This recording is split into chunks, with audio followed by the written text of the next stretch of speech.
Ainda que a Bolsa de Valores de Lisboa não seja muito grande, o seu tamanho não foi impedimento para que um conjunto de particulares e entidades acumulassem individualmente quantias acima da marca dos 1.000 milhões de euros. Aliás, há 3 em específico, os maiores da praça portuguesa, cujos portfólios ultrapassam os 5.000 milhões de euros, com um quase a chegar aos 10.000 milhões. Esta questão do dinheiro até é interessante, mas o mais curioso é que, muito para além disso, as suas posições também trazem consigo poder que, neste caso, se materializa num controle de quase 1/3 das empresas cotadas em Portugal. Vejamos então quem são estas pessoas, o que fazem e que veículos utilizaram e utilizam para dominar o panorama empresarial português. Por definição, uma empresa cotada em bolsa tem ações, ou por outras palavras, pequeníssimas partes do seu negócio, disponíveis para serem compradas ou vendidas no mercado, nomeadamente através de um intermediário financeiro como a XTB, o patrocinador deste vídeo, sobre quem vamos falar mais lá à frente. E como consequência da posse de um título, quem as detém passa a ter exposição ao desempenho presente e futuro da corporação,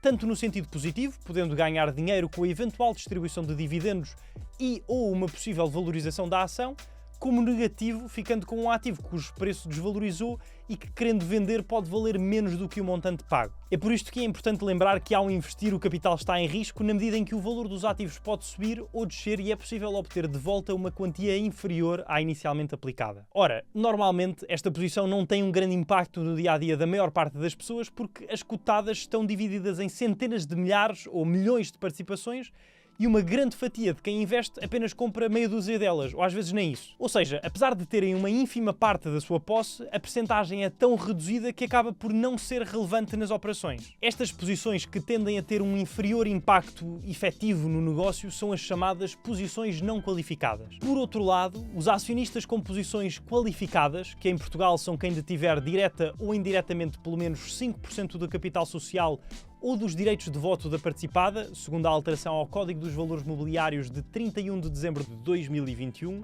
à partida tenderão a ter um maior impacto na gestão, na tomada de decisões e na definição da estratégia a ser implementada. No limite, quando a percentagem de controlo passa a ser suficiente para que as decisões sejam tomadas unilateralmente, frequentemente com 50% de controlo, passam a chamar-se participações maioritárias, no sentido de impedir que uma pessoa ou entidade ameace a posição de controle de uma sociedade sem qualquer tipo de aviso através da acumulação de ações e para garantir que todos os direitos de voto são devidamente exercidos.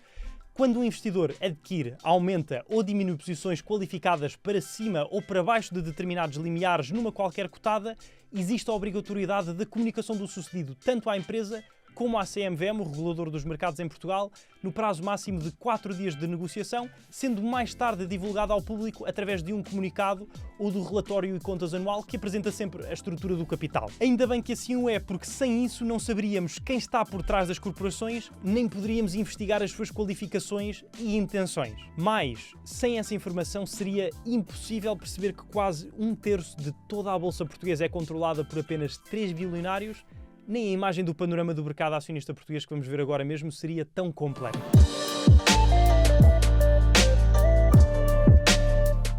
A Euronext Lisbon é relativamente pequena à escala mundial, tanto a nível do número de cotadas como do seu valor de mercado, não chegando nem a 100.000 milhões de euros, menos de 0,4% da capitalização de mercado da New York Stock Exchange. À data da gravação deste vídeo, existem apenas 39 cotadas e destas só 16 cumprem os requisitos necessários, entre os quais liquidez e capitalização de mercado, para serem incluídas no índice de ações português, o PSI. Tal como acontece com o americano S&P 500, que inclui 500 das maiores empresas dos Estados Unidos, o PSI é considerado representativo do mercado acionista em Portugal, sendo por isso utilizado como uma referência para averiguar o desempenho da Bolsa Nacional, sem ter de ir analisar todos os seus constituintes individualmente. Se o forem fazer, devem ter em consideração que o desempenho passado dos ativos não é de forma nenhuma uma garantia dos seus resultados futuros. Aquilo que muita gente não sabe, no entanto, é que das 16 do PSI, que no seu conjunto representam uma capitalização de cerca de 74.800 milhões de euros, segundo os dados de fecho da Bolsa ao dia 14 de junho,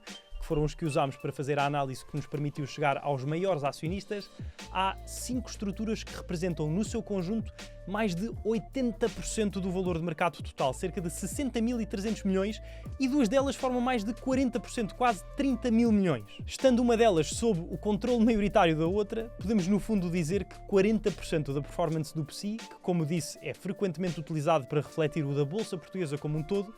depende diretamente de uma única corporação, conhecida, arrisco-me a dizer, por todos nós. Este domínio tão exclusivo de meia dúzia de empresas resulta numa igualmente exclusiva seleção de entidades investidoras que, ao possuírem grandes participações nas maiores cotadas,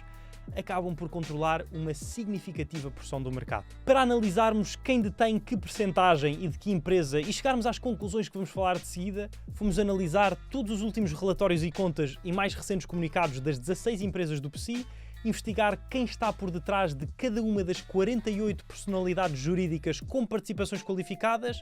e depois utilizámos a XTB para ver a capitalização de mercado da empresa, indo ao seu menu informativo dentro da aplicação, permitindo-nos chegar a quanto cada entidade investidora tem aplicado. Isto porque, para além de permitir o investimento em ações e ETFs sem comissões de transação até aos 100 mil euros negociados mensalmente, a XTB também disponibiliza uma plataforma de informação e estudo de ações extremamente completa, onde é possível verificar, entre outros, a margem de lucro, vários rácios e indicadores, o rendimento de dividendos e as datas e montantes dos últimos pagos aos acionistas. Se tiverem interesse em explorar estes dados, podem criar conta na XTB de forma gratuita e sem compromisso através do primeiro link da descrição. É uma corretora com uma sucursal em Portugal, com um escritório em Lisboa e uma linha de apoio em português de Portugal a que é possível recorrer em caso de dúvida. Reforço, claro, que ao investir o capital está em risco, sendo por isso imperativo fazer uma pesquisa própria antes de aplicar dinheiro em qualquer produto financeiro ou utilizar um determinado serviço com esse intuito. Factos interessantes que descobrimos com a análise, para além do óbvio e que vou desvendar já a seguir, portanto, quem são os 3 bilionários que controlam quase 1/3 da Bolsa, foi que das 48 entidades, há pelo menos 26 que podem estar de alguma forma interligadas. Falo de empresas cujos donos são membros da mesma família, relações entre subsidiárias e casas-mãe, e talvez o mais intrigante seja as diferentes corporações estatais que pertencem a um mesmo país. Chegámos então a 35 investidores que consideramos independentes e entre os quais se encontram pelo menos 8 nacionalidades distintas, nomeadamente a canadiana, a espanhola, a saudita e a singapurense. Apesar da portuguesa ainda ser a predominante, não é a do maior investidor da nossa bolsa.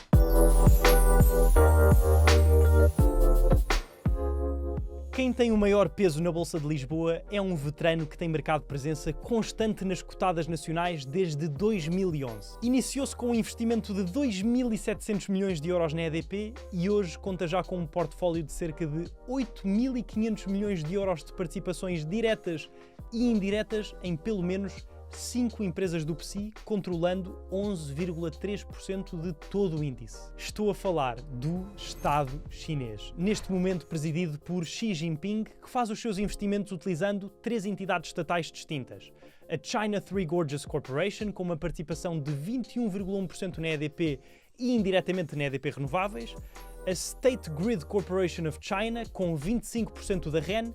e a China Communications Construction Company com 32,41% da Mota Engil. A somar a estas, ainda existe um conglomerado privado, o Grupo Fosun, que apesar de não ser oficialmente controlado ou detido pelo Estado, se acredita estar fortemente dependente das suas vontades devido aos laços apertados, por muitos descritos como essenciais para o sucesso, criados entre as corporações e o governo no ecossistema empresarial do país. Incluindo as partes deste grupo, ainda somamos uma presença direta de 25,99% no BCP, uma indireta na REN através da Fidelidade, da qual detém 85%, e outra no BCP, acumulando mais 20,03% do capital do banco pela subsidiária Chiado. Os outros 2 lugares do pódio estão ocupados por 2 grandes famílias portuguesas. Com 9,27% do PSI, encontramos a família Soares dos Santos, conhecida pela criação e domínio da Jerónimo Martins, a mãe do Pingo Doce e do Recheio. O mais surpreendente desta, pelo menos na minha ótica, é o seu foco singular na empresa familiar. O que quer dizer com isto é que, ao contrário de todos os outros grandes investidores do PSI, esta família é a única que não tem o seu capital disperso por vários ovos diferentes. Todos os cêntimos dos seus 6.931 milhões de euros, correspondentes aos tais 9,27% de controle do PSI, estão aplicados única e exclusivamente na Jerónimo Martins através de uma participação maioritária de 56,14% pela via da Sociedade Francisco Manuel dos Santos, que é a holding do clã, neste momento controlada por Pedro e José Soares dos Santos. Se excluíssemos os investimentos da Fosun como parte das participações de controle do Estado chinês e apenas considerássemos as posições das 3 empresas estatais, a verdade é que o domínio da China no PSI desceria de 11,29% para 8,15%, abrindo caminho a que os Soares dos Santos subissem ao primeiro lugar da lista. A outra família que consta do top a ocupar o terceiro lugar é a famosa Amorim, que à data de 14 de junho dominava 7,56% do PSI, através das suas posições na corticeira Amorim e na gigante do petróleo Galp. Na primeira, as participações encontram-se distribuídas por 5 entidades diferentes: Amorim Investimentos e Participações, Amorim Sociedade Gestora de Participações Sociais, a Porta da Lua, Vintage Prime e Amorim Participações Internacionais, todas elas controladas ou por Fernanda Amorim, viúva de América Amorim, ou pelas filhas Paula e Marta, que estão ativamente envolvidas nas operações e gestão dos negócios, e Luísa,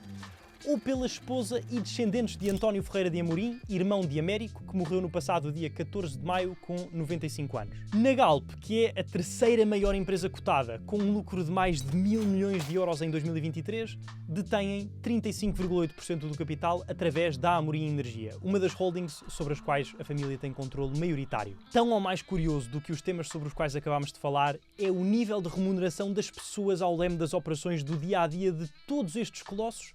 e abordei precisamente isso neste vídeo a aparecer agora no ecrã, a que recomendo que assistam de seguida. Subscrevam o canal para não perderem os próximos, desejo-vos tudo bom, um abraço e até à próxima semana.